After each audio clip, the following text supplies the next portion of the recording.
Tiger Jairam Mahato जी को और समेत तमाम आप सभी साथियों को, बड़े बुजुर्गों को और जितनी भी माताएं बहनें यहाँ पर पहुंची हैं, आप सबको अपना झारखंडी जोहार पेश करता हूँ, क्रांतिकारी जोहार पेश करता हूँ, आदाब पेश करता हूँ, सलाम पेश करता हूँ, प्रणाम पेश करता हूँ।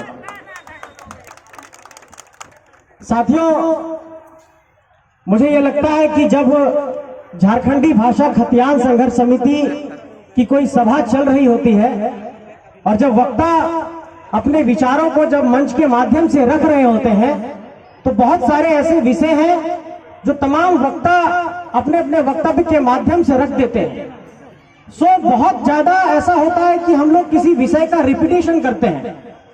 तो मैं बहुत ज्यादा वक्त नहीं लेते हुए सिर्फ इस बात पर आपका ध्यान केंद्रित कराना चाहता हूं और इस बात पर आपका जेहन में कुछ बिंदु को डालना चाहता हूं। मेरा स्वास्थ्य थोड़ा ठीक नहीं, इसलिए पहले की तरह थोड़ा सा जोशीले तौर पर नहीं बोल पाऊंगा, इसके लिए थोड़ा क्षमा चाहता हूं।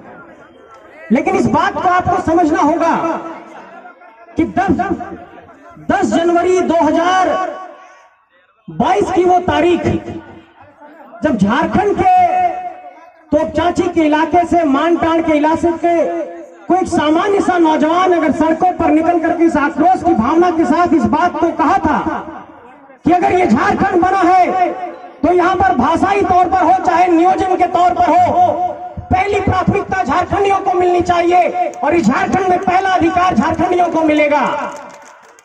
देखिए, जब हम लोग किसी बंदूक में ट्रिगर को दबाते हैं तो गोली बहुत रफ्तार से निकलती है।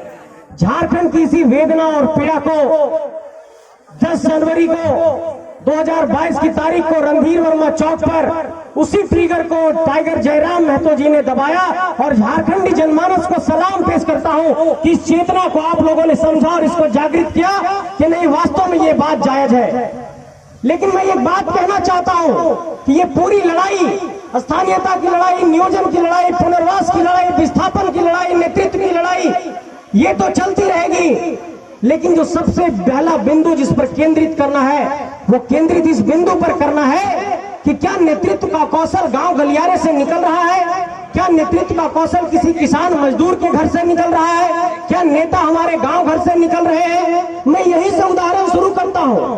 यहाँ के जो विधायक हैं इसलिए है कि किसी के कभी सेक्रेटरी हुआ करते थे। आगे बेरों के जो विधायक है इसलिए विधायक है कि उनके पिताजी विधायक रहे। जो गिरिडीह के सांसद है इसलिए सांसद है कि अपने फैमिली की प्राइवेट लिमिटेड तरीके की कोई एक पार्टी चल रही है। आप तमाम इलाकों में गौर करिए कि झारखंड के अंदर जो विधायक और सांसद बन रहे हैं वो या तो वंशवाद की उपज है, या तो परिवारवाद की उपज है, या तो पूंजीवाद की उपज है। अब यहाँ पर आपको गांव से और खलिहान से अपना नेता निकालना होगा। ये लड़ाई इस बात की है मेरे साथियों। और जब तक इस बात पर नहीं सोचेंगे, पूरे साउथ इंडिया में देखिए, चाहे वो जयललिता की राजनीति हो, चाहे वो अन्ना द्रमुक की राजनीति हो, चाहे डीएमके की राजनीति हो, चाहे आप बिहार को ही देख लीजिए।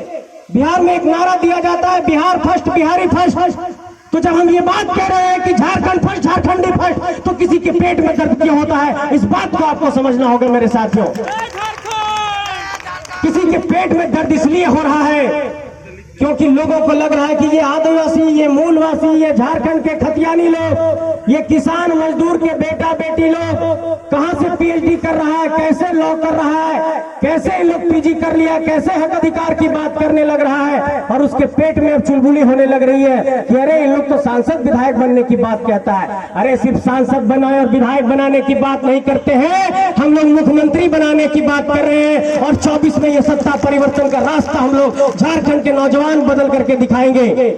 और कई लोगों ने यह आरोप लगाया कि बोकारो और धनबाद की धरती से निकला और ये एक सिर्फ जातीय संगठन बन करके रह गया है। आपने देखा कि संथाली भाषा में कैसे अभी हमारे हांसदा भाई लगातार फर्राटेदार तरीके से आपसे कह रहे थे। मंच पर रिजवान जी बैठे हैं और मंच पर फरजान जी बैठे हैं। मैं ये कहना चाहता हूँ, चाहे अकलियतों की बात हो, चाहे आदिवासियों की बात हो, चाहे मुस्लिमों की बात हो, चाहे यहाँ के मूलवासियों की बात हो, चाहे पिछड़ों की बात हो, चाहे दलितों की बात हो, सभी को इस संगठन में बराबर सम्मान मिला है और सबको इस संगठन में संजो करके एक तरीके से कह सकते हैं कि माला बनाने की कोशिश की गई है। इस बात का आप सम्मान करिए कि ठीक है, हम लोग नौजवान लोग हैं, बहुत मंझे हुए राजनीतिक खिलाड़ी नहीं है, लेकिन इतना तो मानना पड़ेगा कि बड़े बड़े राजनीतिक सुरमाओं को इन नौजवानों ने पानी पिला दिया है। इस बात को आपको मानना पड़ेगा मेरे साथियों। आज की तारीख में देखिए षड्यंत्र का क्या लेवल इन लोगों ने कर दिया है। आप लोग देखते हैं कि जब आंदोलन होता है तो चुन चुन करके जेबी केसेस के साथियों पर एफआईआर कर दिया जाता है। और आज इस मंच के माध्यम से झारखंड के 6,50,000 सीजीएल के अभ्यर्थी इस बात का इंतजार कर रहे हैं कि जेबी केसेस का इस मामले पर स्टैंड क्या है। मैं ये कहना चाहता हूं उन तमाम अभ्यर्थियों को कि झारखंड में देखिए शोषण और जुल्म की इंतहा किस कदर हो रही है कि 6.5 लाख अभ्यर्थी परीक्षा लिखने गए जेएसएससी सीजीएल की, और जब तक घर नहीं पहुंचे रास्ते में ही पेपर लीक की सूचना मिली। और इसको लेकर के हम लोगों ने विरोध किया 31 जनवरी की तारीख को, और उसके बाद जेबी केसेस के 15 साथियों पर एफआईआर किया गया है, हत्या के प्रयास का मुकदमा दर्ज किया गया है और सरकारी काम में बाधा का मुकदमा दर्ज किया है। और कल ही इस पर एक एसआईटी सरकार ने गठित की है कि उच्च स्तरीय जांच करो।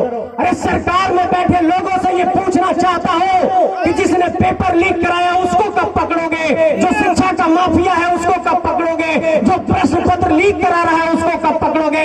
इस आंदोलनकारियों को एफआईआर से दबाने की कोशिश मत करो। ये आंदोलन झुमरा पहाड़ से पारसनाथ पहाड़ से कटकमसांडी के पहाड़ी से लेकर के संथाल की पहाड़ियों तक, पलामू के नीलांबर पीतांबर की धरती तक पहुंच चुका है। पुलिस के एफआईआर से ये आंदोलन नहीं रुकेगा। अगर पुलिस में इतनी ताकत है तो जिसने पेपर लीक कराया उसको पकड़ करके सामने लाओ, तब जानेंगे कि तुम में पुलिसिया ताकत है। और इस पुलिसिया जुल्म के बुनियाद पर झारखंड के स्थानीयता की लड़ाई को, झारखंड के नियोजन की लड़ाई को, झारखंड के खतियानधारियों की लड़ाई को कमजोर करने की एक कोशिश की जा रही है। और ये बात लोगों के जेहन में डाला जा रहा है कि केस मुकदमा करके नौजवान लोगों को फंसा देंगे और उनको कमजोर करने की कोशिश करेंगे। हम लोग ने संगठन में एक बहुत मतलब समझिए कि 20 साल भी उसकी उम्र नहीं हुई, सानिया प्रवीण वो अपने घर में थी और उसके ऊपर उस दिन आंदोलन में केस कर दिया गया। समय कम है लेकिन मैं बात को एकदम कर रहा हूं कि देखिए ये लड़ाई झारखंड में 4 बिंदुओं की है, 5 बिंदुओं की है। पहली लड़ाई इस बात को लेकर है कि झारखंड में स्थानीय नीति खतियान आधारित होनी चाहिए। दूसरी बात इस बात को लेकर के है कि झारखंड के नियोजन में चाहे 3rd और 4th ग्रेड की नौकरी हो, झारखंडियों के लिए 90% आरक्षित होनी चाहिए। तीसरी लड़ाई इस बात को है कि झारखंड में ओबीसी को रिजर्वेशन आज तक नहीं मिल पाया, और जब 77% रिजर्वेशन का विधेयक राज्यपाल के समझ गया तो राज्यपाल महोदय ने उसको रिजेक्ट कर दिया। चौथी लड़ाई इस बात को लेकर के है कि झारखंड के सरना धर्म के लोग कल एकजुट हुए थे मोराबादी के मैदान में, उनको भी ये संदेश देना चाहता हूं कि वो सरकार से ये मांग करते हैं कि उनके सरना धर्म कोड पर कुछ निर्णय लिया जाए। तो मैं ये कहना चाहता हूं कि आदिवासियों की इन भावनाओं के साथ भी हम लोग हैं। और पांचवी बात इस बात को लेकर के आपका ध्यान केंद्रित कराना चाहता हूं कि जहां भी जितना भी विस्थापन हुआ उन सारे जगहों पर पुनर्वास की एक बेहतर नीति बना करके हमारे लोगों को सही से मुआवजा दिया जाए।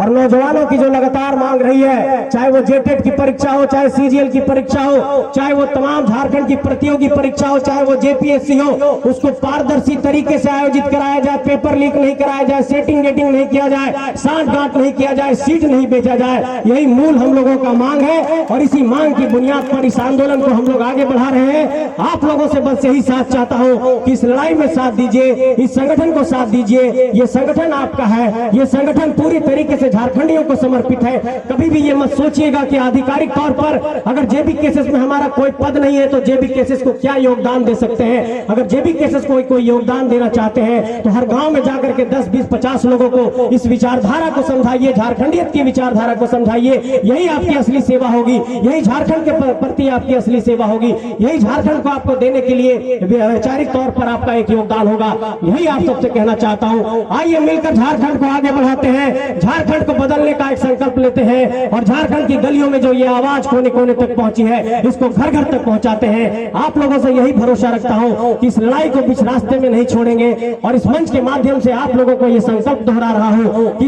इस लड़ाई को किसी भी मोर्चे पर कहीं पर भी किसी तरीके से भी जाकर के जब लड़ने की बारी आएगी तो इस लड़ाई को लड़ेंगे, इस लड़ाई को बीच रास्ते में छोड़ करके नहीं जाएंगे। ये भरोसा आप लोगों को दिला रहा हूं। बहुत बहुत